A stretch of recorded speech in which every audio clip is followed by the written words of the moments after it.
जय महाराष्ट्र.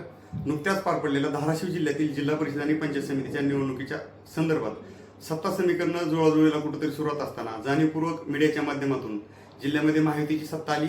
महायुतीला तसेच शिवसेनेला अभूतपूर्व यश मिळालं. परंतु आमच्यातलेच काही लोक आहेत की स्वतःला स्वयंघोषित नेते असणारे जाणीवपूर्वक कुणास तरी सुपाऱ्या घेऊन जाणीवपूर्वक वावड्या उठवण्याचं काम करत आहेत की तानाजी सावंत यांच्या गटाव्यतिरिक्त जिल्ह्यामध्ये जिल्हा परिषदेच्या अध्यक्षेच्या समीकरणाची जुळवाजुळव सुरू आहे. तर मला ह्या मीडियाच्या माध्यमातून आपल्या माध्यमातून एकच सांगणे वावड्या उठवणाऱ्या लोकांना की बाबांनो, एकनाथ शिंदे साहेब हे आमचे नेते आहेत, शिवसेनेचे ते पक्ष प्रमुख आहेत. तसे तानाजी सावंत साहेब हे आमचे जिल्ह्याचे नेते आहेत आणि त्यांनी ज्या पद्धतीनं निवडणुकीमध्ये अभूतपूर्व यश मिळवून दिलेले शिवसेनेला, ह्या गोष्टींचा विचार करता ह्या जिल्ह्याचे पालकमंत्री असणारे प्रतापजी सरनाईक साहेब, या तिन्ही नेत्यामध्ये अतिशय चांगला संवाद आहे, कुठंही विसंवाद नाही.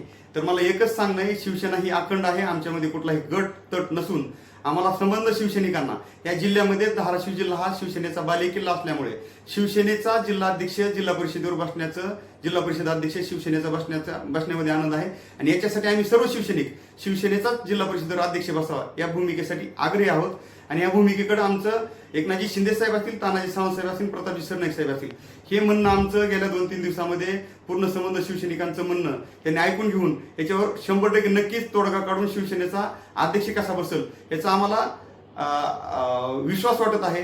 आणि दुसरी गोष्ट, हे जे कोण वावड्या उठवणारे लोक असतील त्यांना हे आपल्या प्रसार माध्यमाच्या माध्यमातून सांगणं आहे की बाबा आमचा कुठला गटतट नाही. परंतु जर तुम्हाला जाणीवपूर्वक अशा वावड्या उठवायच्या असतील तर तुम्हाला एक जाणीवपूर्वक इथं सांगतो की तुमच्याशिवाय आणि तुमच्या व्यतिरिक्त ह्या जिल्ह्यामध्ये, धाराशिव जिल्ह्यामध्ये जिल्हा परिषद अध्यक्ष हा शिवसेनेचा बसू शकतो.